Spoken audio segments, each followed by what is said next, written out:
बदलते भारत की शान।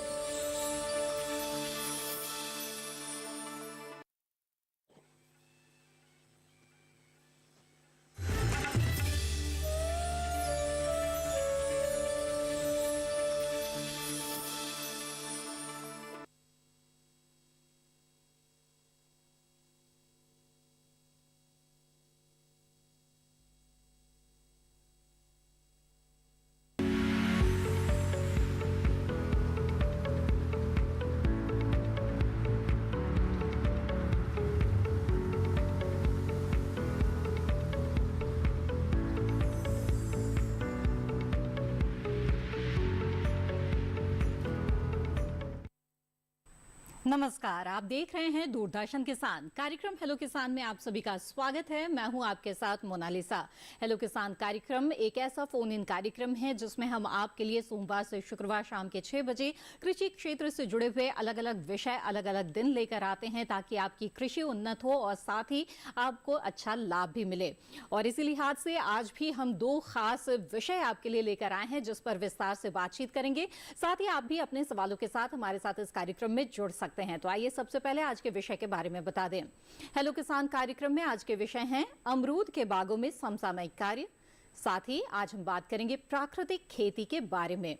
दो अहम विषय हैं जिस पर विस्तार से चर्चा होगी। आप अपने सवालों के साथ हमारे टोल फ्री नंबर के जरिए हमारे साथ जुड़ सकते हैं। नोट कर लें हमारे टोल फ्री नंबर्स 1800-113060 और 1800-113061।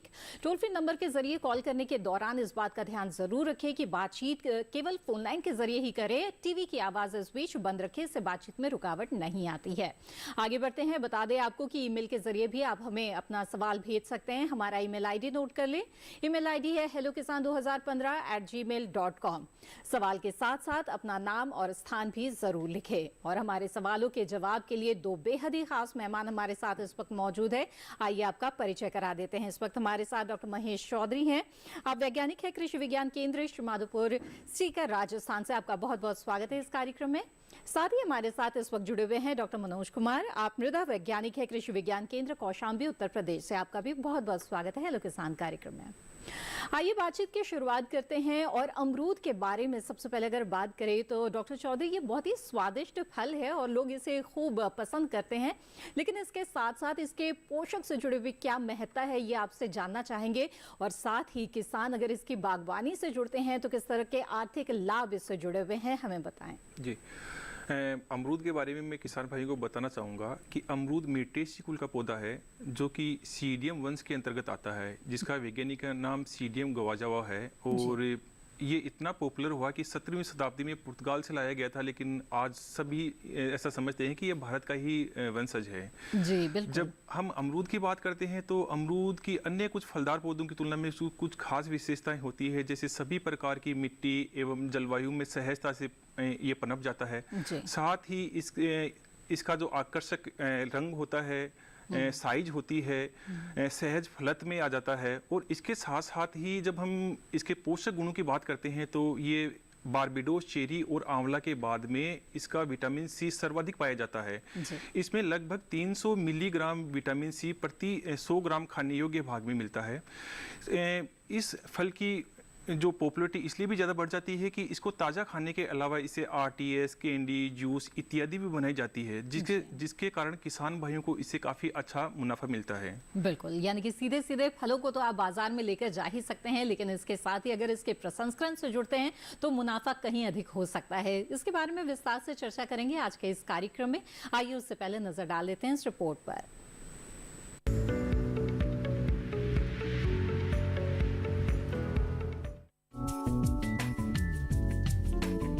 अमरूद के बागों में इस समय नई बढ़वार जिस पर फूल लग रहे हों, उन शाखाओं का 3/4 भाग काट कर निकाल दें। इससे बारिश की फसल तो कम हो जाएगी, लेकिन रबी की फसल में वृद्धि हो जाएगी। बागवान अमरूद से 10 से 15 दिन के अंतराल पर सिंचाई करते रहें। फूल आने के समय पर 10% यूरिया का छिड़काव 10 से 15 दिनों के अंतर पर करने से जायद के मौसम में 3 से 8 गुना अधिक फसल मिलती है। अमरूद की फसल में मार्च से मई में फूल आते हैं, जिसकी फसल अगस्त से लेकर मध्य अक्टूबर तक मिलती रहती है। अमरूद में बहार नियंत्रण के लिए 10% यूरिया के घोल का छिड़काव अप्रैल व मई में फूलों पर करें। तेज धूप से झुलसन को रोकने के लिए पेड़ों के बड़े हिस्सों व तनों पर कॉपर और चूने का लेप लगाएं। अमरूद में फल मक्खी के नियंत्रण के लिए मिथाइल यूजिनॉल की बोतल ट्रैप, जिसमें 100 मिलीलीटर 0.1% मिथाइल यूजिनॉल और 0.1% मिलाथियान हो, इसको बाग में विभिन्न स्थानों पर लटकाएं। पौधों में जिंक की कमी दूर करने के लिए आधा किलो जिंक सल्फेट बुझे चूने का घोल 100 लीटर पानी में बनाकर 15 दिन के अंतराल पर छिड़काव करें। दवा का इस्तेमाल हमेशा कृषि विशेषज्ञों की सलाह पर ही करें। साथ ही बाग में समय समय पर सफाई करते रहें।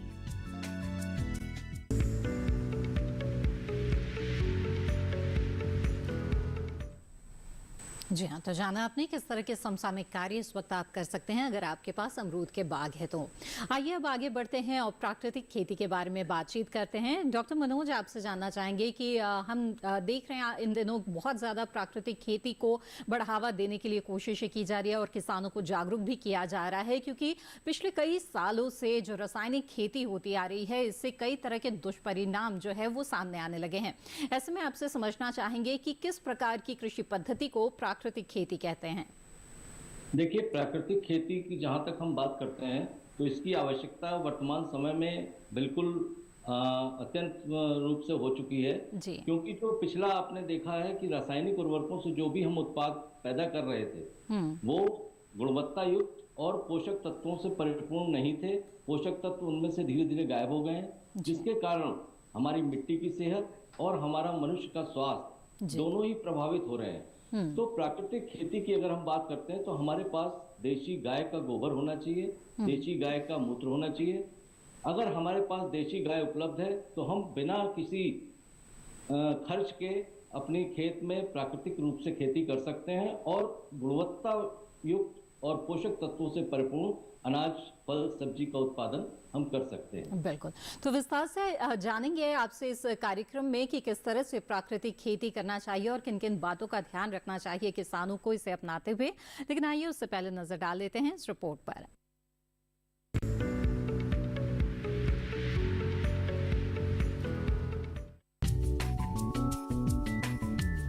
हरित क्रांति के दौर में खाद्यान्न समस्या से निपटने के लिए केमिकल फर्टिलाइजर का इस्तेमाल किया गया, जिसके दूरगामी परिणाम नुकसानदायक रहे।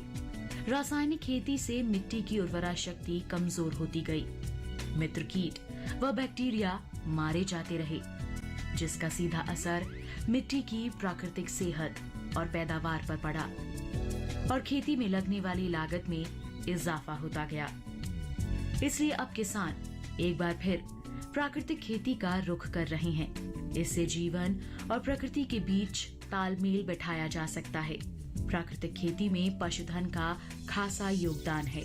पशुओं के गोबर व गौमूत्र से प्राकृतिक खेती के लिए जरूरी संसाधन आसानी से मिल जाते हैं। इस समय हमारे देश में गुजरात के डांग जिले में 100% प्राकृतिक खेती की जा रही है।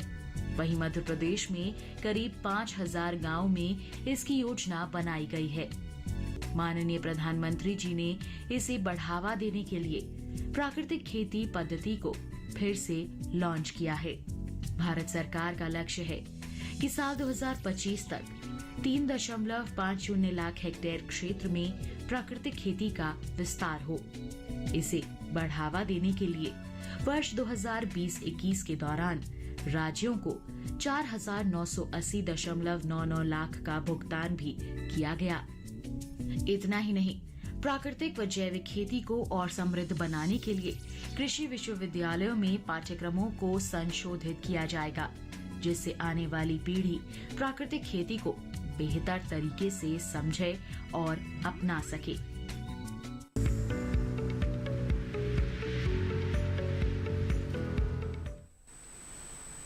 तो ये थी प्राकृतिक खेती से जुड़ी हुई अहम रिपोर्ट। आइए अब आगे बढ़ते हैं और कार्यक्रम के पहले कॉलर का रुख करते हैं। इस वक्त हमारे साथ विपिन जी सागर मध्य प्रदेश से जुड़ गए हैं। विपिन जी, स्वागत है आपका, पूछे अपना सवाल। जी मैम नमस्ते।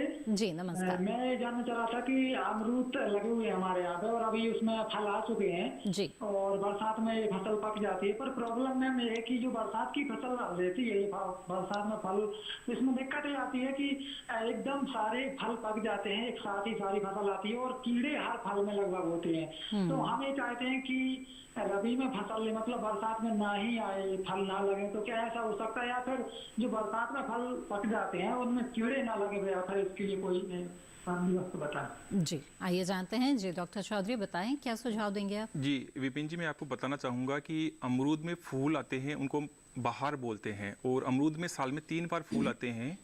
फर्स्ट जो फ्लावरिंग होती है, जो पुष्पन होता है, वो फरवरी मार्च में होता है, जिसको अम्बे बहार बोलते हैं। जो द्वितीयक बहार आती है वो बारिश में आती है, जिसको मृग बहार बोलते हैं, जो जुलाई अगस्त में आती है। और तृतीय टाइम जो आती है वो सर्दी में आती है, जिसको हस्त बहार बोलते हैं। तो जब हम बाहर, यदि हमें अच्छी क्वालिटी के फल चाहिए, गुणवत्ता युक्त फल चाहिए, और क्योंकि जैसे आप बता रहे हैं कि जो आपने जो पुष्पन थे, अम्बे बहार के जो फूल थे, वो अभी फल बन जाएंगे बारिश वाले मौसम में, उस समय सबसे बड़ी समस्या आती है फल मक्खी की।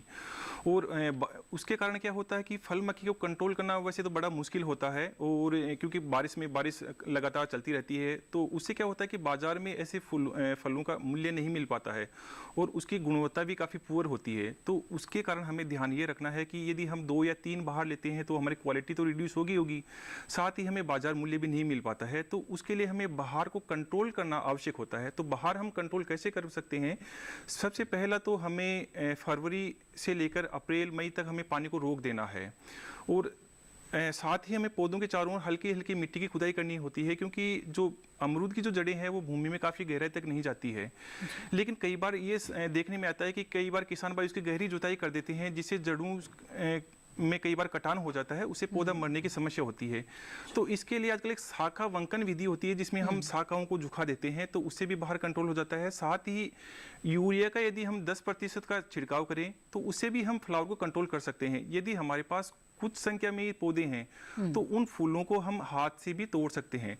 तो हमें जो मृग बहार आती है, मृग बहार की जो पुष्पन होता है वो बारिश वाले मौसम में होता है, और उसके फल हैं वो सर्दी में पकते हैं, तो उस समय फल मक्खी की समस्या नहीं आती है। और जैसा आप बता रहे हैं कि यदि अभी आपने जो फल आ रहे हैं, तो इसके लिए जो फल मक्खी ट्रैप आते हैं, जो नर कीट होता है उनको आकर्षित कर लेता है, तो आप प्रति हेक्टेयर की दर से लगभग 20 से 25 आप जो फलमक्खी ट्रैप लगा देवें, जिससे फलमक्खी है वो काफ़ी हद तक कंट्रोल हो जाएगी। जी बिल्कुल। तो विपिन जी, जाना आपने कि किस तरह से आप कीड़ों से छुटकारा पा सकते हैं, और इसके साथ ही बाहर नियंत्रण करना आपके लिए कितना ज़रूरी है। उम्मीद है कि इस सुझाव पर आप अमल ज़रूर करेंगे।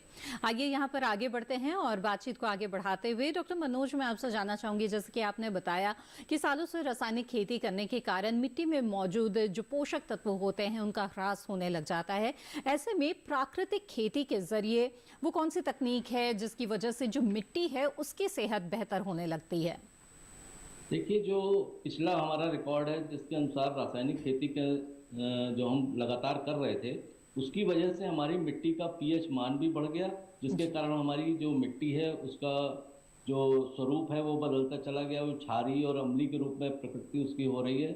देखिए, जब प्राकृतिक खेती की हम बात करते हैं तो प्राकृतिक खेती में बस देसी गाय का गोबर और गौमूत्र, ये अगर 2 चीज़ हमारे पास उपलब्ध हैं, तो इसके साथ ही साथ हमें, अगर हमको बीजामृत बनाना है, जीवामृत बनाना है, घन जीवामृत बनाना है, तो हमारे पास देसी गाय का गोबर और गौमूत्र उपलब्ध होना चाहिए। अगर हम इस खेती की बात करते हैं तो देखिए, इस खेती से ना तो हमारा कोई खर्चा अतिरिक्त हो रहा है, और ना ही हमारे जो सूक्ष्म जीवाणु हमारी मिट्टी में से धीरे धीरे गायब हो गए हैं। जो सूक्ष्म जीवाणु हमारी मिट्टी की उर्वरा शक्ति को बढ़ाने का काम करते थे, उनको हमने जाने अनजाने में रासायनिक खादों के जरिए, चाहे रासायनिक कीटनाशकों के जरिए हमने उसमें से गायब कर दिया। आपने देखा होगा कि जो हमारे केचुआ हैं वो हमारे खेत में पहले पर्याप्त मात्रा में पाए जाते थे, लेकिन जब हमने इन कीटनाशकों का और रासायनिक उर्वरकों का प्रयोग किया तो केचुआ हमारी धरती से धीरे धीरे गायब हो गए। बिल्कुल। अभी आप देखेंगे कि जो हमारा केचुआ मित्र कीट था, अगर हम उसको जीवित नहीं रख पाए तो हमारी मिट्टी को हमको बहुत दिन तक उर्वरा शक्ति उसकी बनाने रखने में हम अक्षम हो जाएंगे। इसके लिए बहुत ही अच्छा और सरल उपाय है कि प्राकृतिक खेती को हम अपनाएं। बिल्कुल। और सरकार जी, तो डॉक्टर मनोज इसके बारे में और भी विस्तार से आगे बातचीत करेंगे। इस वक्त कार्यक्रम में अगले कॉलर हमारे साथ जुड़ गए हैं, उनका सवाल यहाँ ले लेते हैं। हरी सिंह जी कपूरथला पंजाब से इस वक्त हमारे साथ फोन लाइन पर हैं। हरी सिंह जी, स्वागत है आपका, पूछे अपना सवाल। नमस्कार डॉक्टर साहब जी नमस्कार, बताएं। डॉक्टर साहब जी, अमरूद का बाग है और फल बहुत कम लग रहा है। इसकी जो मिट्टी की पीएच है वो 6-8 है। और दूसरा सवाल है कि 1 एकड़ में गोबर की कितने टन रूढ़ी पानी चाहिए जी, इसके बारे में जानना चाहते हैं। जी हरी सिंह जी, आपने जो पौधे हैं वो देसी लगा रखे हैं या कोई किस्म के लगा रखे हैं?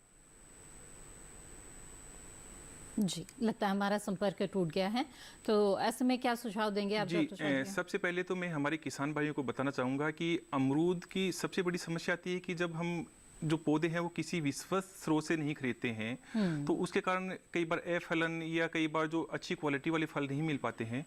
तो मैं बताना चाहूँगा कि इसकी काफ़ी अच्छी किस्में विकसित की हुई है, जिसमें इलाहाबाद सफ़ेदा, L49 जिसको हम सरदार अमरूद भी बोलते हैं। इसके अलावा पूसा से भी जो भारतीय कृषि अनुसंधान संस्थान है वहाँ से पूसा आरूसी, पूसा प्रतीक्षा, इसके साथ ही हिसार सफ़ेदा, हिसार सुरखा, इलाहाबाद सुरखा, ये कई उन्नतशील प्रजातियां हैं। इसके साथ ही अपन IIHR बेंगलुरु की भी अर्का मर्दुला, अर्का किरण नाम की किस्म है। तो ये किस्म है काफ़ी अच्छी उपज वाली होती है। लगभग 5-6 साल बाद में 70 से लेकर 100 किलोग्राम प्रति पौधे के हिसाब से हमें आसानी से उपज मिल जाती है। तो सबसे पहले ध्यान ये रखना है कि हमें अच्छी किस्म के पौधे लेने हैं। दूसरा, कई बार ये भी होता है कि एक किस्म के पौधे यदि एक जगह पे अच्छे परफॉर्म करें तो जरूरी नहीं है दूसरी जगह पे भी परफॉर्म करें हैं। तो आप अपने नज़दीकी कृषि विज्ञान केंद्र के जो वैज्ञानिक हैं उनकी सलाह के अनुसार वहाँ के अनुरूप किस्म का चयन करें, क्योंकि किस्म का चयन हमें वहाँ की मिट्टी, जलवायु अथवा हम कैसे उसका मैनेजमेंट कर सकते हैं उसके अनुसार लेना होता है। दूसरी, जैसे ये पूछ रहे हैं हरी सिंह जी कि इसमें कितनी खाद उर्वरक देवें, तो क्योंकि इसकी जो जड़ें होती है वो काफ़ी उथली होती है, ज़मीन में काफ़ी गहराई तक नहीं जाती है, तो हमें यदि प्रति पौधे के हिसाब से हम बात करें तो लगभग क्योंकि इसमें जो खाद उर्वरकों का उपयोग है वो पौधे की उम्र के हिसाब से तय होता है। तो ज़रूरी होता है कि सबसे पहले हमारी मिट्टी की जांच अवश्य करवा लें। मिट्टी की जांच के अनुरूप इसमें लगभग प्रति, यदि 1 साल का पौधा है तो 20 किलोग्राम, 2 साल का है तो 30, इस साल से लगभग जैसे 5 साल का पौधा है तो हमें 50 किलोग्राम प्रति पौधे के हिसाब से हमें गोबर की खाद डालनी चाहिए। इसके साथ ही क्योंकि इसमें जिंक, बोरोन, ये जो कुछ सूक्ष्म पोषक तत्व है उनकी मात्रा भी इसमें ज़रूरी होती है, तो उसका छिड़काव भी हमें समय समय पर करते रहना चाहिए। बिल्कुल। तो हरी सिंह जी, उम्मीद है आपके सवाल का जवाब मिल गया होगा। इसी के साथ कार्यक्रम हेलो किसान में वक्त है एक और छोटे से ब्रेक का। हम जल्द हाजिर होंगे। ब्रेक के बाद भी हमारी चर्चा जारी रहेगी। आप बने रहें दूरदर्शन किसान पर।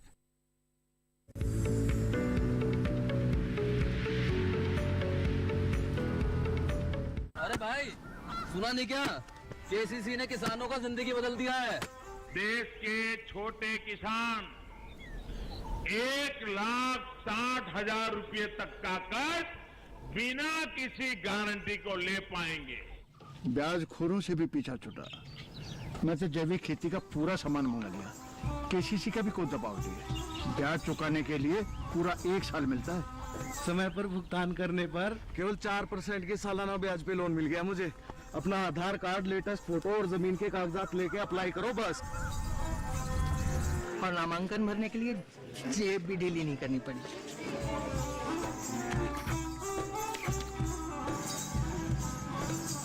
चाचा, उधार चुकाने के 24 घंटे के बाद उतने ही पैसे वापस निकाल सकते हैं। KCC ने किसानों की जिंदगी वाकई बदल दी है। तो आप भी किसान क्रेडिट कार्ड अपनाएं और सहजता से ऋण पाएं।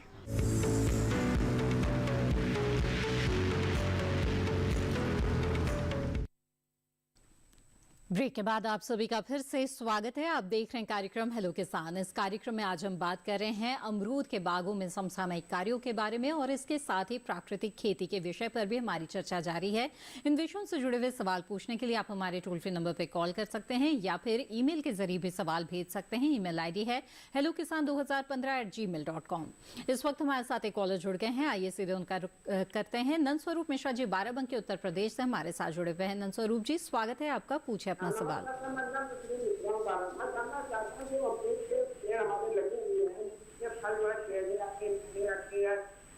हो जाते हैं, इसमें हमें कौन सी व्यवस्था करनी चाहिए जिससे फल हमारा बड़ा जिससे हमारी बाजार खत्म हो सके। और दूसरी चीज जानना चाह रही हूँ इसमें हमें देसी खाद या देसी कीटों का कंपोस्ट खाद है, मैनेजेबल की खाद है, हमारी घरी खाद है, इसका उपयोग करते हैं। तो जो बीज होता है देसी बीज का हमें बुआई करना चाहिए कि जो संकर प्रजाति की बीज है उसको भी बुआई करके हम पैदावार ले सकते हैं? जी बिल्कुल, बहुत ही अच्छे सवाल आपने पूछे हैं, आइए इनका जवाब देते हैं। डॉक्टर चौधरी, पहले आपसे जानना चाहेंगे, जैसा कि इन्होंने पूछा है, अमरूद के अच्छे आकार और मिठास के लिए क्या उपाय किए जा सकते हैं?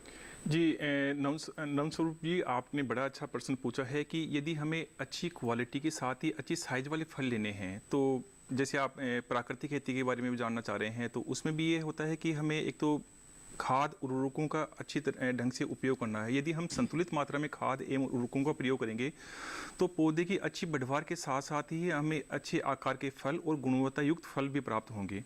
दूसरा, एक इसमें इसकी खासियत होती है अमरूद की कि जो इसमें जो पुष्प और जो फल आते हैं वो हमेशा नए कल्लों के ऊपर ही आते हैं, यानी जो नया फुटान होता है उसी के ऊपर इसमें पुष्पन ज़्यादा होता है। तो हमें इसकी काट छाट और जो छत्र का जो मैनेजमेंट करना बड़ा आवश्यक होता है। यदि कई बार किसान भाई ये होते हैं, जैसे अभी हरिशंकर जी भी एक पर्सन पूछ रहे थे कि कई बार फल अच्छी क्वालिटी के नहीं आते हैं और साथ साथ ही फलों की जो संख्या है वो भी काफ़ी कम हो जाती है, तो हमें हर साल इसकी काट छाट करना भी अनिवार्य होता है। हमें कौन सी बहार लेनी है, बहार का चयन हम वहाँ की जलवायु, सिंचाई की उपलब्धता, मार्केट में उस फल की क्या डिमांड है उसके अनुसार हम कर सकते हैं। जैसे हम चर्चा कर रहे थे कि इसमें 3 बार पुष्पन होता है, तो उस जलवायु के अनुसार जैसे हम बात करते हैं कि मृग बहार होती है वो सबसे बेस्ट होती है, क्योंकि उसके जो फल होते हैं वो सर्दियों में पकते हैं और उस समय फलद जरूर कम होता है। बारिश वाली जो फसल होती है उसमें फलद ज़्यादा होता है, लेकिन उस समय क्वालिटी वाले फल नहीं होते हैं। तो आप जो इस समय फरवरी मार्च में जो पुष्पन आता है जिसके फल अभी पकते हैं बारिश वाले मौसम में, तो उस बहार को आपको नहीं लेनी है। उस समय आप ऐसा करें कि पानी को रोक दें, साथ ही आप फरवरी मार्च में उस पौधों की कटिंग कर दें।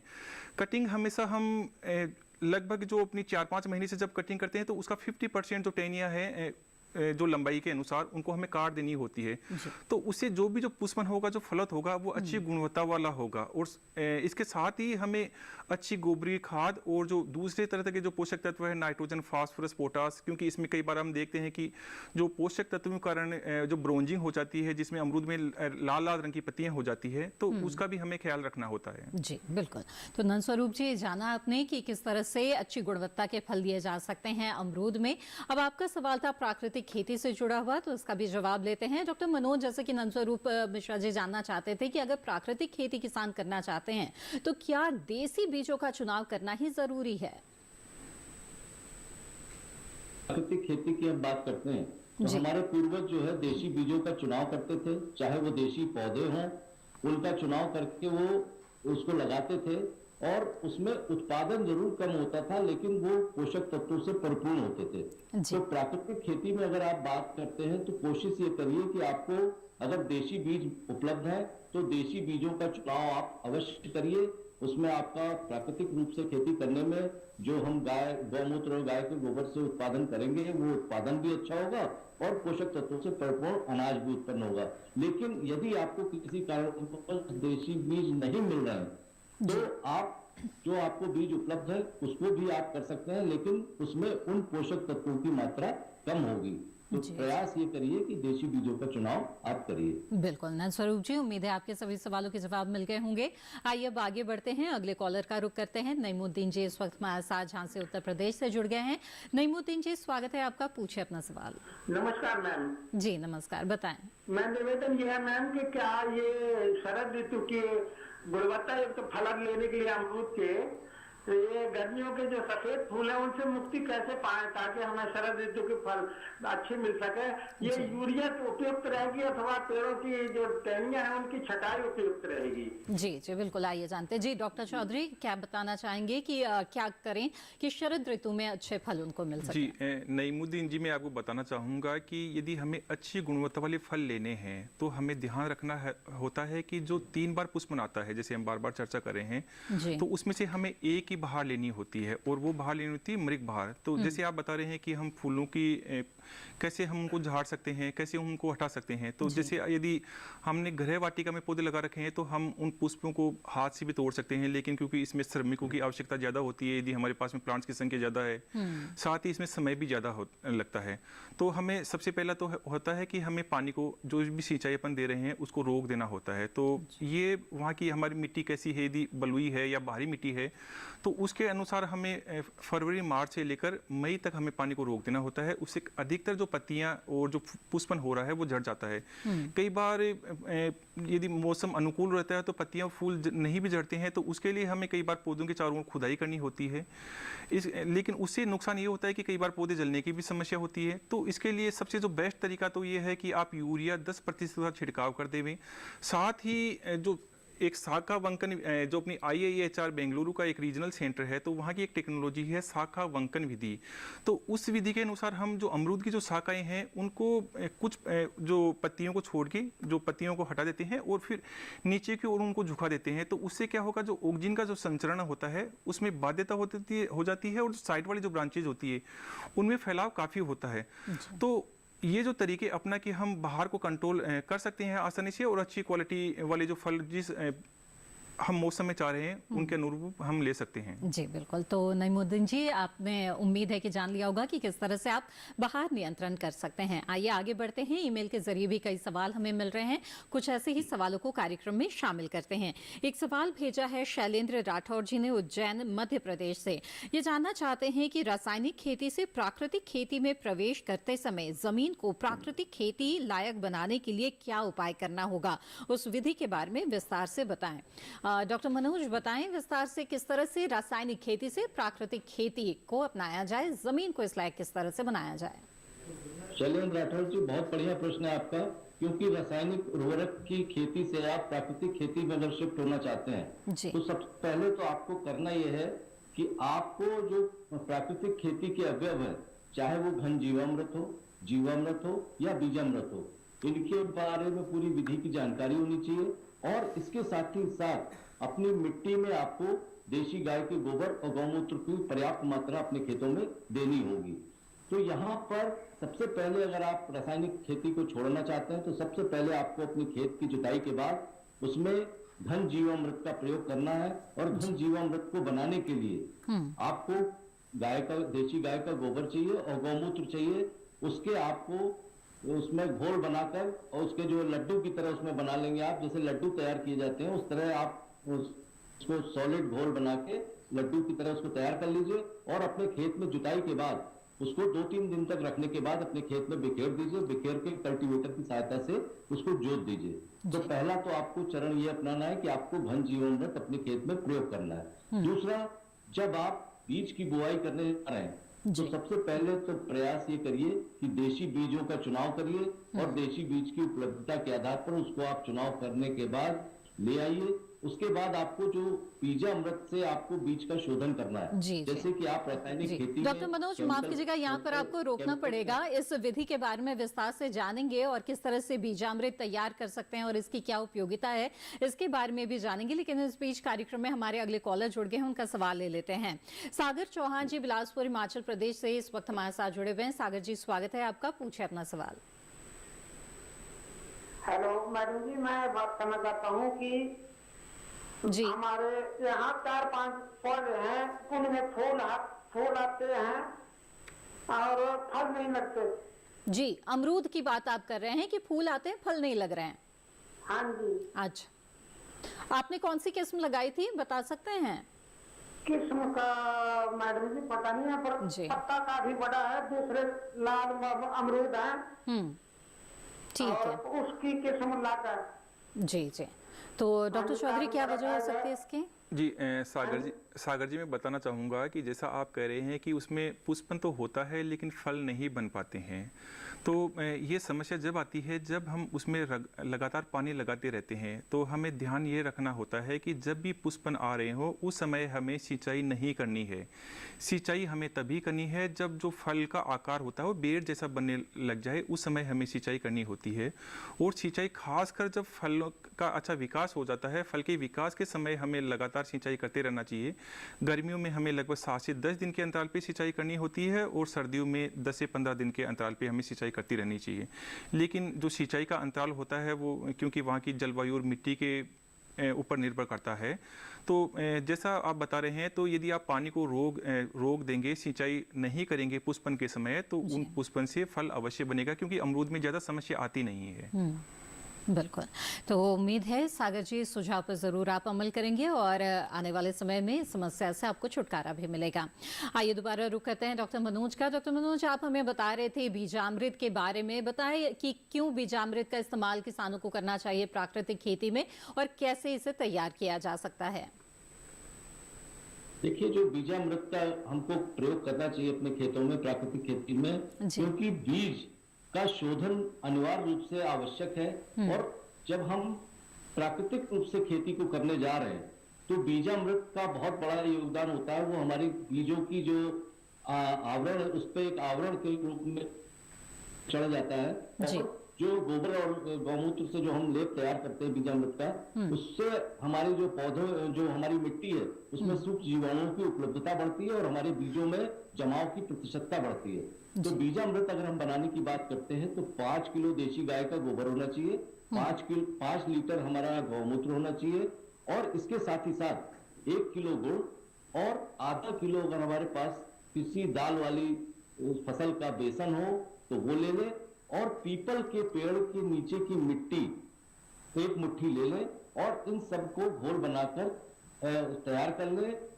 और इसमें कोशिश ये करनी है कि घोल बनाने की जो तैयार कर लेंगे, तैयार करने के बाद उसको घड़ी की सुई की दिशा में डंडी की सहायता से उसको खूब बढ़िया चला लें, और 100 किलो जो बीज है उसके लिए ये मात्रा 5 किलो गौमूत्र, 5 लीटर गौमूत्र और 5 किलो गोबर और 1 किलो गुड़ और आधा किलो बेसन का जो हमारा प्रयोग करना है वो पर्याप्त होता है।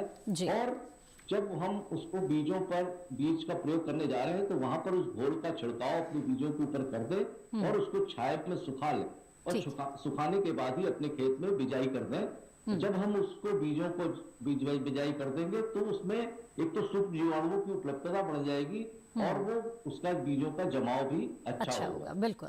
डॉक्टर मनोज, दोबारा आपका रुख करेंगे। इस बीच हमारे साथ एक और कॉलर जुड़ गए हैं, उनका सवाल लेते हैं। रामनारायण जी गोंडा उत्तर प्रदेश से इस वक्त हमारे साथ फोन लाइन पर हैं। रामनारायण जी, स्वागत है आपका, पूछिए अपना सवाल। अच्छा जी, आप अपना सवाल पूछ सकते हैं रामनारायण जी। हाँ, ये बताइए सर कि मतलब अमरूद की खेती करना है सर। ठीक है। तो इसमें बीज वाला मतलब पौधा लगाए कि वो लगाए, क्या नाम, कलम वाला? जी बिल्कुल, आइए जानते हैं डॉक्टर चौधरी। जी रामनारायण जी, क्योंकि अपने भारत में सबसे ज़्यादा जो अमरूद की जो खेती होती है उत्तर प्रदेश में ही होती है, और हमें किसी भी जो फलदार पौधे में बीजू पौधे नहीं लगाने होते हैं, क्योंकि बीजू पौधे अच्छी क्वालिटी वाले फल उनसे प्राप्त नहीं हो पाते हैं। तो हमें इसमें क्योंकि 3 तरह के पौधे अवेलेबल होते हैं, बीजू पौधे भी मिलते हैं, साथ ही इसमें जो वेज ग्राफ्टिंग वाले पौधे मिलते हैं, गुट्टी विधि वाले पौधे मिलते हैं, और एक इनार्चिंग विधि से पौधे तैयार किए हुए भी मिलते हैं। तो क्योंकि आजकल वेज ग्राफ्टिंग का प्रचलन काफ़ी है और उससे अच्छी क्वालिटी वाले पौधे हमें मिल जाते हैं, तो आप अपने जो नज़दीकी जो भी कृषि विज्ञान केंद्र अथवा जो कृषि विश्वविद्यालय या जो भी सरकारी जो संस्थान है वहाँ से आप अच्छी गुणवत्ता वाले पौधे खरीदें। लेकिन इसमें आपको ध्यान ये रखना है कि आप तो अधिक उम्र वाले पौधे नहीं खरीदें, और साथ ही इस समय सबसे ज़्यादा जो समस्या आती है एक नेमेटोड, जिसको अपन सूत्रकृमि बोलते हैं। यदि हमने कहीं से भी सूत्रकृमि ग्रसित पौधा यदि लाके हमारे खेत में लगा दिया तो उसमें, क्योंकि अपनी उत्तरी भारत की जब हम बात करते हैं तो अमरूद में 2 ही समस्याएं सबसे ज़्यादा आती है, एक सूत्रकृमि की, दूसरा विल्ट जिसको हम उखटा रोग भी बोलते हैं। उखटा रोग तब आता है जब हमारी मिट्टी का पीएच मान 7.5 से अधिक होता है, खासकर जो ऊसरी जो टाइप की जो मिट्टी होती है उसमें, और जो नेमेटोड्स जिसको हम सूत्रकृमि बोलते हैं। तो हमें सूत्रकृमि से जो मुक्त पौधे होते हैं उनका चयन करके आप लगा सकते हैं। लेकिन स्वस्थ पौधों का चयन ही यहाँ पर करना चाहिए, इसी से आपको लाभ मिलेगा। बहरहाल बातचीत को आगे बढ़ाएंगे, लेकिन हेलो किसान कार्यक्रम में वक्त हो गया है एक और छोटे से ब्रेक का। हम जल्द हाजिर होंगे, आप बने रहें दूरदर्शन किसान पर।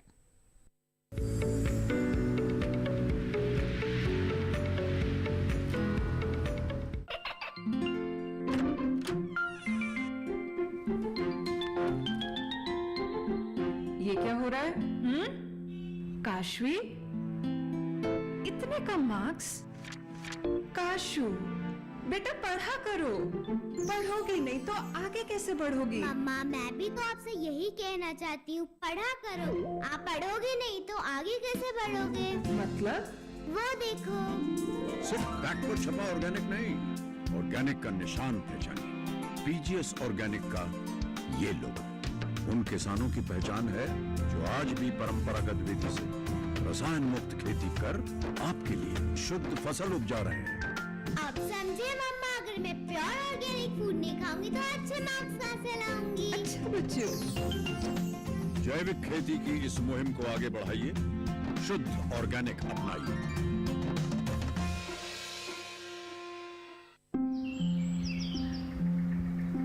अरे क्या कर रहा है? इधर इधर इधर, हम बोल रहे हैं तेरे बीजू का। उतला बोल रहा है? हाँ, पक्षियों से तो हम खेत को बचा लेते हैं, पर इन घातक रसायनों से कैसे बचाएं? मतलब? देख बेटा, तू जो ये अंधाधुंध रसायन मिलाता है ना, मिट्टी की सेहत बिगड़ने लगी है। और जब माटी ही कमजोर पड़ जाएगी तो उपज कैसे सेहतमंद होगी? अरे पहले ऐसा नहीं था। पूछना अपने बड़े बुजुर्गों से, कैसे फसल लहलहाती थी, शुद्धता झलकती थी। हाँ, माटी भी तंदुरुस्त और लोग भी। पहली वाली बात कहाँ? पर अब तो सब यही डाले हैं। सब नहीं, आज भी लाखों जागरूक किसान परंपरागत विधि से फसल उगा रहे हैं। खर्चा कम और उपज की कीमत भी बेहतर पा रहे हैं। ठीक है भाई, मैं भी आज से जैविक खेती शुरू करूंगा। माटी से प्रेम की परंपरा है परंपरागत खेती।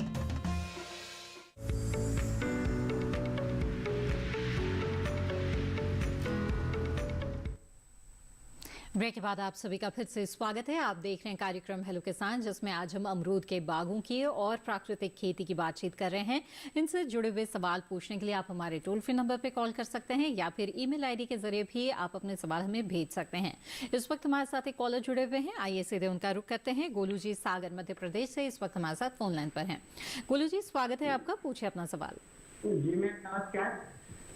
जी जी नमस्कार जी नमस्कार, बताइए क्या जानना चाहते हैं? जी मैं प्राकृतिक खेती करना चाहता हूँ, तो कैसे कर सकता हूँ? जी कैसे करें प्राकृतिक खेती जानना चाहते हैं, डॉक्टर मनोज बताएं। जी गोलू जी, अगर आप प्राकृतिक खेती करना चाहते हैं, बहुत बढ़िया वो है। प्राकृतिक खेती से करने के लिए पहले तो आपको संकल्प लेना होगा कि आपको देशी बीजों का चुनाव करना है। देशी बीजों का चुनाव करने के बाद आप अपने खेत में किसी भी प्रकार के कोई रसायन का प्रयोग नहीं करेंगे, चाहे वो रासायनिक खाद हो, चाहे वो कीटनाशक हो। इन दोनों चीजों को आपको अपने खेत में बिल्कुल प्रतिबंधित करना होगा। सबसे पहले आपको अपने खेत में घनजीवामृत को प्रयोग करना होगा। उसके बाद बीज को लाने के बाद बीजामृत का प्रयोग करना होगा। बीजामृत के बाद आपको खाद के रूप में जो आप यूरिया और डाई देते हैं, उसकी जगह आपको जीवामृत का प्रयोग अपने खेत में करना होगा। इन तीन चीज विधियों को जब आप अपनाएंगे तो निश्चित रूप से आप प्राकृतिक रूप से खेती को कर सकते हैं। ये आपके लिए आपके खेत में सूक्ष्म जीवाणुओं की उपलब्धता भी बढ़ाएगी और इसके साथ साथ आपके खेत की मिट्टी की उर्वरा शक्ति बढ़ाएगी। आप पहले तो ये देख सकते हैं कि अगर आप प्राकृतिक खेती पहले वर्ष में कर रहे हैं तो हो सकता है आपका उत्पादन कम हो, लेकिन उत्पादन कम होने से आपको हताश होने की आवश्यकता नहीं है, क्योंकि अगर आप अपने अनाज का या अपनी खेत की मिट्टी का प्राकृतिक खेती से करने के बाद आप उसमें अपने खेत की मिट्टी का माइक्रोबियल काउंट अगर आप एनालिसिस करवाएंगे तो उसमें आपको पता चल जाएगा कि आपकी खेत में लाभदायक जीवाणुओं की उपलब्धता दिन पे दिन बढ़ रही है और जो कि एक अच्छा द्योतक है और आपके जो अनाज फल सब्जी हैं उनमें पोषक तत्वों की उपलब्धता बढ़ेगी। बिल्कुल, तो गोलू जी आपने जाना किस तरह से आप शुरुआत कर सकते हैं अगर आप प्राकृतिक खेती को अपनाना चाहते हैं। तो आइए आगे बढ़ते हैं और कुछ और सवालों को यहाँ पे शामिल करते हैं जो ईमेल के जरिए हमें मिल रहे हैं। एक सवाल भेजा है मंजू देवी जी ने और उन्होंने ये बताया है कि अमरूद के पौधे में मिलीबग की समस्या आ रही है और अभी फ्लावरिंग भी हो रही है, तो ऐसे में इसका क्या उपाय करें जानना चाहती हैं। डॉक्टर चौधरी, तो क्या आप उन्हें सुझाव देंगे? जी, जो मिलीबग भी एक काफ़ी हानिकारक कीट है अमरूद की खेती में। और जो मिलीबग, क्योंकि ये बिना पैर वाला एक कीट होता है, जो खासकर जो इसके जो अंडे होते हैं वो चींटियों के द्वारा ऊपर लाए जाते हैं। तो हमें सबसे पहला ध्यान तो ये रखना है कि हमारा जो भी जो पौधा है उस पौधे के चारों ओर ग्रीस अथवा जो भी कोई चिपचिपा यदि कोई पदार्थ है उससे हम लेप लगा दें। तो जो चींटियां जो ऊपर इसके जो अंडे हैं उनको नहीं ला पाएगी। साथ ही हमें यदि घर में जैसे कुछ पौधे लगा रखे हैं या हम लार्ज स्केल पे लगा रहे हैं, तो जब जैसे इसके जो प्यूपा क्योंकि ये जमीन के अंदर अंडे दे देती हैं, तो हमें गर्मियों में गहरी जुताई करनी होती है। साथ ही हमें ध्यान ये भी रखना होता है कि हमें किसी भी तरह के जो खरपतवार वगैरह है वो भी हमें हमारे खेत में पनपने नहीं देना होता है। साथ ही यदि ये समस्या ज़्यादा होती है तो क्योंकि इसमें रसायनों का हम क्योंकि जब भी हम प्राकृतिक खेती की बात करते हैं अथवा हम ये चाहते हैं कि अच्छी गुणवत्ता वाले फल मिले, तो उसके लिए ज़रूरी होता है क्योंकि जो मिलीबग है, मिलीबग को हम आसानी से कंट्रोल कर सकते हैं यदि हमने उसका ग्रीस का लेप लगा दिया, यदि हमने चींटियों की संख्या ज़्यादा ऊपर नहीं जाने दी। साथ ही यदि समस्या हो गई तो हम बाजार से जो कीटनाशक दवा है जिसमें डाइमिथोएट है या रोगोट जो दवा है उसका हम छिड़काव कर सकते हैं, अथवा जो नीम युक्त जो कीटनाशक आते हैं उनका भी हम छिड़काव कर सकते हैं। जी जी बिल्कुल। तो मंजू देवी जी, जाना आपने कि किस तरह से आपको मिलीबग से छुटकारा मिल सकता है। आइए अब आगे बढ़ते हैं और एक और सवाल यहाँ पे शामिल करते हैं। ईमेल के जरिए सवाल भेजा है प्रेम सागर जी ने रायगढ़ छत्तीसगढ़ से। इन्होंने लिखा है कि धान की प्राकृतिक खेती की शुरुआत कैसे कर सकते हैं, प्रारंभ में किस खाद का उपयोग करना चाहिए और धान की बढ़वार के साथ समय समय पर रासायनिक दवाई की जगह पर किस तरह के जैविक कीटनाशी कवकनाशी का उपयोग करें। तो डॉक्टर मनोज बताएं, इन्हें क्या सुझाव देंगे आप? देखिए, अगर प्राकृतिक खेती आप खरीफ में जो हमारा मुख्य फसल है धान की पैदावार करना चाहते हैं तो पहले आपको जो देशी बीज हैं उनका चुनाव करिए। धान के जो भी आपके यहाँ उपलब्ध हों उनको ले लीजिए। इसके साथ ही साथ जैसा कि मैंने पूर्व में बताया था कि आपको अपने खेत में किसी भी प्रकार की कोई भी हानिकारक रसायन या रासायनिक खादों का प्रयोग बिल्कुल प्रतिबंधित कर देना है। यहाँ पर फिर यही बात आती है कि सबसे पहले प्राकृतिक खेती को करने के लिए आपके पास देशी गाय का होना बहुत ही अनिवार्य है, या अगर आपके पास नहीं है तो किसी से आप देशी गाय का 5 किलो गोबर और इसके साथ साथ 5 लीटर गौमूत्र ले लीजिए। उसके बाद उसको आप उस गोबर को गौमूत्र में सान लीजिए। सानने के बाद आप उसको लड्डू जैसा बना के आप उसको रख दीजिए 3-4 दिन और पानी के भीगे हुए बोरे से उसको ढक दीजिए। ढकने के बाद जब उसमें नमी आपकी पर्याप्त रूप से रहेगी, 3-4 दिन बाद वो खाद आपके खेत में प्रयोग करने के लिए तैयार हो जाएगी। उस घन जीवामृत का प्रयोग आप अपने खेत की तैयारी के समय कर सकते हैं। करने के बाद आपको करना यह है कि इसके बाद आपको बीजामृत का प्रयोग करना है। तो बीजामृत का प्रयोग आप अपने धान की नर्सरी को डालने से पहले उसमें बीजों का शोधन कर लीजिए बीजामृत से, और इसके साथ ही साथ जब आप रोपाई करने जा रहे हो तो वहां पर भी आप बीजामृत का घोल बनाकर उसकी जो जड़ें हैं, जब आप रोपाई के लिए उसकी 20-22 दिन की पौध निकालते हैं तो उन जड़ों को भी आप अगर उससे उसके जड़ों का शोधन भी कर देंगे तो उससे आपकी मिट्टी में असंख्य संख्या में सूक्ष्म जीवाणुओं की उपलब्धता बढ़ जाएगी और वो हानिकारक रसायनों से मुक्त होगी। तो इस विधि से आप अगर अपने खेत में प्राकृतिक रूप से जी बिल्कुल। डॉक्टर मनोज, इसके साथ ही जो जैविक कीटनाशी है इनके बारे में भी जानना चाहते थे, जिसके बारे में आगे हम आपसे जानकारी लेंगे। इस बीच हमारे साथ कार्यक्रम में अगली कॉलर जुड़ गई हैं तो उनका सवाल ले लेते हैं। मनप्रीत जी इस वक्त जिंद हरियाणा से हमारे साथ फोन लाइन पर हैं। स्वागत है आपका, पूछे अपना सवाल। जी, हमारे अमरूद के पौधे हैं, 15-20 अमरूद के पौधे हैं जी, तो उनमें पिछली साल फल लगा था तो सारा काला हो गया था अमरूद। अच्छा, पकने के बाद ठीक है जी जी। तो क्या वजह हो सकती है इसकी डॉक्टर चौधरी, और क्या किया जाए? मनप्रीत जी, जो पौधे हैं वो सूख गए थे अथवा फल ही केवल उनका जो रंग है वो चेंज हुआ था? जी मनप्रीत जी, क्या पौधे भी सूखे थे या केवल फलों का रंग बदला था? टीवी की आवाज बंद कर दीजिए मनप्रीत जी, इससे बातचीत में रुकावट आएगी। टीवी की आवाज बंद कर दीजिए जी। क्या पौधे भी सूख गए थे? पौधे सूखे थे जी। ठीक है डॉक्टर चौधरी जी।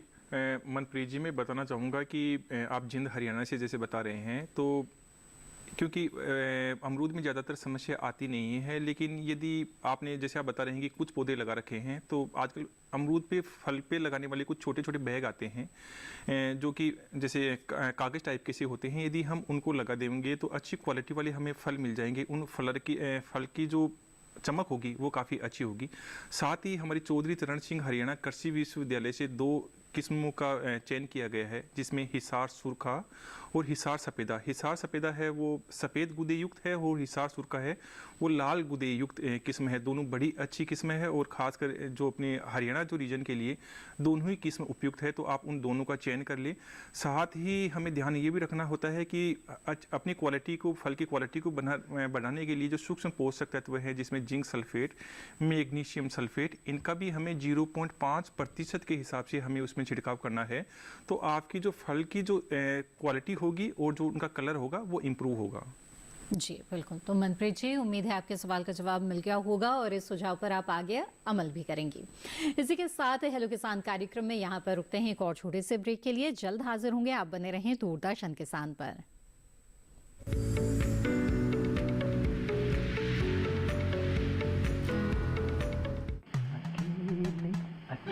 अरे वाह भैया, अकेले अकेले। अरे तू भी ले, पर खाएगा कैसे? मैं ऑर्गेनिक खेती की बात कर रहा रे बेटे। अकेले अकेले खेती कब तक करेगा? मतलब गांव में 20-25 किसानों का समूह बना के पंजीकरण करवा ले, फिर सरकारी ट्रेनिंग भी मिलेगी और मुफ्त जैविक बीज खाद भी। फिर बीजीएस ऑर्गेनिक की सरकारी मोहर के साथ तेरी उपज आकर्षक पैक में पहुंचेगी बड़े बाजार तक। अच्छा? हाँ। अरे भाई, कहाँ चल दिया? सबको साथ लाने, आमदनी बढ़ाने। तो किसान भाई समझ गए ना? साथ मिलकर ऑर्गेनिक खेती कीजिए, अपनी परंपरा को आगे बढ़ाइए, ज्यादा मुनाफा कमाइए। माटी से प्रेम की परंपरा है परंपरागत खेती।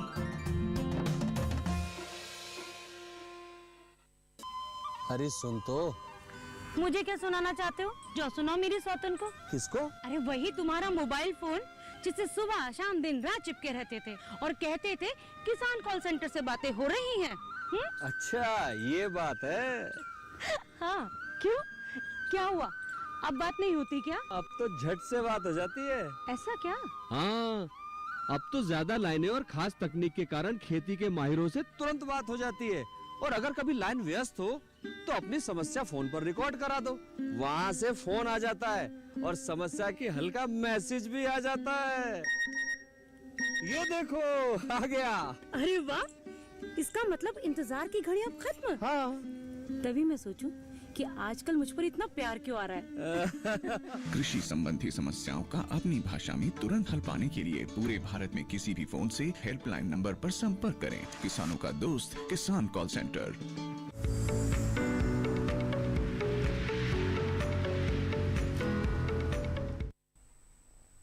ब्रेक के बाद आप सभी का फिर से स्वागत है। आप देख रहे हैं कार्यक्रम हेलो किसान, जिसमें आज हम अमरूद के बागों के बारे में और साथ ही प्राकृतिक खेती के बारे में बातचीत कर रहे हैं।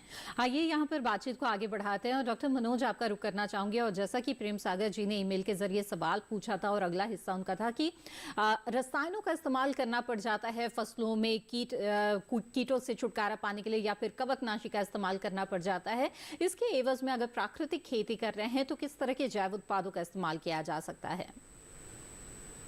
देखिए, जो प्रेमचंद जी का सवाल था कि वहां पर उनको कीट रसायनों की जगह अगर फसलों में कीट रोगों से बचाव करना है तो वहां पर देशी विधि से जो हमारे रसायन है वो तैयार करने चाहिए, कीटनाशी रसायन, जिसमें कि हमारे पास नीम की पत्ती हो, इसके साथ साथ पीपल की पत्ती हो और इसके साथ ही साथ हमारा जो मदार का पेड़ है, मदार की पत्तियां हैं, उन सब चीजों को कूट कर और हरी मिर्च हो, इन चारों चीजों को कूट ले। कूटने के बाद उसको गाय के गोबर में या गौमूत्र में उसको मिला ले और मिलाने के बाद उसका घोल बनाकर स्प्रे कर दे, तो फसलों पर जो हमारे हानिकारक कीट है उनका प्रभाव कम होगा और इसके साथ साथ जो हमारे हानिकारक रसायनों से जो हमारी सेहत पर प्रभाव पड़ता है वो भी हमारा दुष्परिणाम नहीं होगा। तो इस जैविक कीटनाशी को अगर हम तैयार करते हैं तो निश्चित रूप से हम प्राकृतिक खेती को पूरी तरह से अपना पाएंगे। बिल्कुल।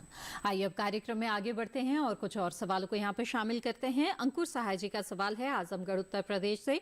इन्होंने पूछा है कि अमरूद के बागों में किस विधि से सिंचाई करनी चाहिए और पत्तियों में पत्ती छेदक रोग होने के क्या कारण हैं?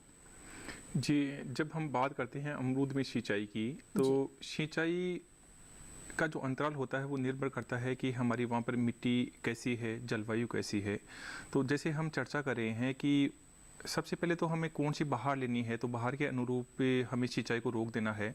जब पुष्पन आ रहे हों उस समय हमें पानी नहीं लगाना है। जो नए बाग बगीचे जैसे किसी ने लगाए हैं तो उनको रोपण के तुरंत बाद सिंचाई करनी होती है। उसके बाद में सर्दियों में हमें 15-20 दिन के अंतराल पे हम सिंचाई कर सकते हैं और गर्मियों में हमें 7 से 10 दिन के अंतराल पे हमें सिंचाई करते रहना चाहिए। लेकिन जब फल का विकास होता है तो उस समय हमारी मुख्य आवश्यकता होती है कि हमारी जो फल का आकार भी अच्छा रहे, उसकी शाइनिंग, उसकी जो चमक है वो भी काफ़ी अच्छी आए। तो उसके लिए उस समय हमें पानी की कमी नहीं होने देनी है। दूसरा, हम क्योंकि इसमें पलवार की भी एक काफ़ी अच्छी भूमिका होती है, जैसे आप बता रहे हैं फल छेदक की समस्या आती है, दूसरी कई बार कीट बीमारियों की समस्या आती है। तो जब क्योंकि अमरूद के बाग बगीचे कई विधियां होती है, इसमें हम सघन तरीके से लगा रखा है या परंपरागत विधि से हमने बाग बगीचा लगा रखा है, तो उसमें पलवार की भूमिका काफ़ी मतलब महत्वपूर्ण होती है। तो पलवार हम 2 तरीके से कर सकते हैं। या तो हमारे पास में जो भी घास फूस है उनको हम पौधे के चारों ओर बिछा देते हैं, तो उससे क्या होगा कि एक तो घास फूस उसमें उगेगा नहीं, तो उसमें कीट बीमारियों की संख्या भी कम होगी। दूसरा, उसमें पानी का भी हमारी बचत होगी, क्योंकि जो खरपतवार होते हैं वो पानी के साथ साथ ही जो पोषक तत्व होते हैं और जो हमारी हवा प्रकाश होता है उससे भी प्रतिस्पर्धा करते हैं। तो हमें पलवार, ऑर्गेनिक पलवार का हम प्रयोग कर सकते हैं, लेकिन क्योंकि ऑर्गेनिक पलवार आजकल सहजता से उपलब्ध नहीं हो पाती है, इसके लिए इन ऑर्गेनिक जो पलवार होती है जिसको हम प्लास्टिक पलवार भी बोलते हैं, तो प्लास्टिक पलवार जो कि लगभग 100 माइक्रोन मोटाई की होती है, उसका हम प्रयोग कर सकते हैं। तो उसमें हमारी जो सिंचाई का अंतराल बढ़ जाएगा। साथ ही हमें इसमें एक बड़ी समस्या कई बार विल्टिंग की भी आती है, साथ ही जो अपना क्राउन रोट की समस्या आती है, तो हमें कभी भी तने के पास में पानी नहीं देना होता है। तो आजकल जो बूंद बूंद सिंचाई है जिसको हम ड्रिप इरिगेशन भी बोलते हैं, तो ड्रिप इरिगेशन सिंचाई पद्धति हमें इसमें प्रयोग में लानी होती है, जिससे हम जो भी खाद उर्वरकों का प्रयोग करें हैं तो वो भी हम फर्टिगेशन के द्वारा इसमें कर सकें। बिल्कुल। तो अंकुर जी, उम्मीद है आपके सवाल का जवाब मिल गया होगा। आगे बढ़ते हैं। डॉक्टर मनोज, आपसे जानना चाहेंगे कि प्राकृतिक खेती की हम बात कर रहे हैं, तो ऐसे में आपने बीजामृत, घनजीवामृत जैसे महत्वपूर्ण घटकों के बारे में बताया। इसके साथ ही आच्छादन, वाष्पा जैसे जो और भी घटक इसमें शामिल हैं, इनकी क्या महत्ता है, इसके बारे में भी हमें बताएं। देखिए, जो घनजीवामृत की बात हो गई और बीजामृत की बात हो गई, इसके साथ साथ देखिए जीवामृत हमारे खेत में प्राकृतिक खेती करने में बहुत बड़ा योगदान देता है, जो कि हम अपने रासायनिक खाद्यों से पूर्ति करते थे, जैसे कि यूरिया से और डीएपी से। तो जैसे हमने मान लीजिए धान की फसल लगाई हुई है और उसमें हमको जीवामृत का प्रयोग करना है, तो जीवामृत के प्रयोग में आपको करना यह है कि देशी गाय का 5 किलो गोबर, 5 लीटर गौमूत्र और इसके साथ ही साथ उसमें 1 किलो गुड़ और इसके साथ ही साथ अच्छे जगह की मिट्टी यानी पीपल के पेड़ के नीचे की मिल जाए तो वो बहुत उपयुक्त होगी। 1 मुट्ठी लेने के बाद उसको आप और इसके साथ ही साथ आपका दाल वाला बेसन, इन सब चीजों को आपस में मिला दीजिए। मिलाने के बाद उसको 3-4 दिन के लिए गीले बोरे से उस ड्रम में ढक दीजिए और ढकने के बाद आपको करना यह है कि रोज उसको लकड़ी की सहायता से चलाना है। चलाने के बाद 3-4 दिन के बाद वो घोल आपके प्रयोग करने के लिए तैयार है। अब आपको करना यह है कि आपने जो अपना धान पे रोपाई कर दी है वहां पर उसको पानी देने की सहायता से वहीं पर उसको आधा जो जीवामृत आपका है उसको आप उसमें खेत में दे दीजिए। उसके बाद जब आप दोबारा यूरिया खाद देते हैं तो उस जगह पर यूरिया खाद की जगह पर इस जीवामृत को दोबारा उसमें खेत प्रयोग करना है। तो आप देखेंगे कि आपके जो खेत है वो प्राकृतिक रूप से अलग उसमें दिखाई देगा और प्राकृतिक रूप से जब उसमें सूक्ष्म जीवाणुओं की उपलब्धता बढ़ जाएगी तो निश्चित रूप से आपकी प्राकृतिक खेती सफल होगी और उसमें जो भी सूक्ष्म जीवाणुओं की उपलब्धता है वो पर्याप्त रूप में हो जाएगी। देखिए, जैसे हमारा मानव शरीर है, मानव शरीर में हमारा जो स्वस्थता का आधार है वो हीमोग्लोबिन होता है और ठीक उसी प्रकार से हमारी खेत की मिट्टी में सूक्ष्म जीवाणु जो उपलब्ध होते हैं वो हमारा हीमोग्लोबिन, मिट्टी का हमारा हीमोग्लोबिन कहलाता है। तो सूक्ष्म जीवाणु जितना ज्यादा अच्छा हमारी मिट्टी में होंगे निश्चित रूप से हमारी मिट्टी की उर्वरा शक्ति अच्छी होगी और जो भी हम उसमें पौध लगाएंगे वो निश्चित रूप से अच्छा उत्पादन देगी। बिल्कुल। डॉक्टर मनोज, आपने बहुत अच्छी जानकारियां हमें दी प्राकृतिक खेती से जुड़ी हुई। आप लगातार हमारे साथ जुड़े रहें, आपका बहुत बहुत धन्यवाद। और चलते चलते आइए डॉक्टर चौधरी आपका रुख करना चाहेंगे और बताएं हमें कि जिनके बाग लगे हुए हैं इस वक्त अमरूद के, वो समसामयिक कार्यों में किन खास बातों का ध्यान रखें ताकि अच्छी पैदावार उन्हें मिल सके। जी मैं किसान भाइयों को बताना चाहूँगा कि जिन्होंने बाग बगीचे लगा रखे हैं तो उनको सबसे पहले ध्यान रखना है, क्योंकि अभी बारिश वाला मौसम प्रारंभ होने वाला है, तो हमें खेत की अच्छी तरह से जुताई करके उसको साफ सुथरा रखना है। साथ ही हमें जो मल्चिंग जिसको हम पलवार भी बोलते हैं, पलवार का हमें प्रयोग अवश्य करना है, जिससे कीट बीमारियों की संख्या भी कम हो। साथ ही हमारी जो मेहनत लगती है, श्रमिकों की संख्या लगती है, उनमें भी कमी आ सके। साथ ही क्योंकि अभी हमें बाहर बारिश वाली यदि बाहर लेनी है जिसके जो फल हैं वो पकने वाले हैं, तो हमें वहाँ पर जो फल मक्खी ट्रेप आते हैं उनका प्रयोग हमें अवश्य रूप से करना है। जो किसान भाई ये बाहर नहीं ली है, जो बारिश जिस सर्दियों वाली बाहर लेना चाहते हैं, जिसके जो पुष्पन होते हैं वो बारिश वाले मौसम में आएंगे, तो मैं उनको बताना चाहूँगा कि अभी आप उसमें खाद उर्वरकों का प्रयोग कर लें। हमें प्रति पौधे के हिसाब से, यदि पौधे की उम्र के हिसाब से जैसे हम चर्चा कर रहे हैं 20 से लेकर 50 किलोग्राम तक हमें गोबरी खाद डालनी होती है। साथ ही हमें उसमें लगभग 250 ग्राम यूरिया, लगभग 200 ग्राम फास्फोरस और लगभग 150 से 200 ग्राम के आसपास पोटास की आवश्यकता होती है। साथ ही हमें बोरोन, जिंक और कॉपर की भी उसमें 0.5% के हिसाब से हमें छिड़काव करना होता है। तो अभी हम उनको देंगे तो उसमें पुष्पन और जो पौधों में से जो कलियों का जो सृजन होगा वो काफी अच्छा होगा। तो जितनी ज्यादा कली निकलेंगे उतनी ही ज्यादा पोषक तत्व प्रबंधन का ध्यान जरूर रखें और इसे बेहतर तरीके से करें। जी डॉक्टर चौधरी, बहुत अच्छी जानकारी आपने दी हमें कार्यक्रम में, आपका बहुत बहुत धन्यवाद। धन्यवाद। तो विस्तार से जाना आपने कि अमरूद के बागों में किस तरह की समस्याएं आ सकती है और उनके क्या समाधान है, और इसके साथ ही प्राकृतिक खेती को आप किस तरह से अपना सकते हैं और इसके क्या लाभ हैं। आइए अब आगे बढ़ते हैं और कल के विषय के बारे में आपको बता दें। हेलो किसान कार्यक्रम में कल का विषय रहेगा गर्मियों में मूंग की खेती, और इसके साथ ही बात होगी बासमती के निर्यात में चुनौतियां एवं संभावनाएं विषय पर। इन विषयों से जुड़े हुए सवाल आप हमें भेज सकते हैं। हमारा ईमेल आईडी है hellokisan2015@gmail.com। सवाल के साथ साथ अपना नाम और स्थान भी जरूर लिखें। इसके अलावा आपको बता दें कि सोशल मीडिया के अलग अलग प्लेटफॉर्म्स के जरिए भी आप हमारे साथ जुड़े रह सकते हैं। Facebook, Instagram, Twitter handle TV screen पर फ्लैश किए जा रहे हैं। इनसे कार्यक्रम से जुड़ी जानकारी भी आपको मिलती रहेगी और आप अपने सवाल भी भेज सकते हैं, तो इनसे जरूर जुड़े रहें। इसके अलावा दूरदर्शन किसान के कॉल सेंटर नंबर पर भी आप कॉल कर सकते हैं। हमारा टोल फ्री नंबर है 1800-113060। सोमवार से शनिवार सुबह 6 बजे से रात 10 बजे के बीच कॉल करके आप अपने सवाल दर्ज करा सकते हैं।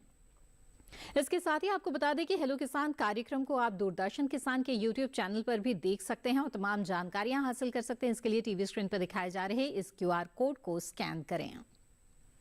इसी के साथ हेलो किसान की आज की कड़ी में बस इतना ही। हमें दीजिए इजाजत। आप बने रहें दूरदर्शन किसान पर। नमस्कार।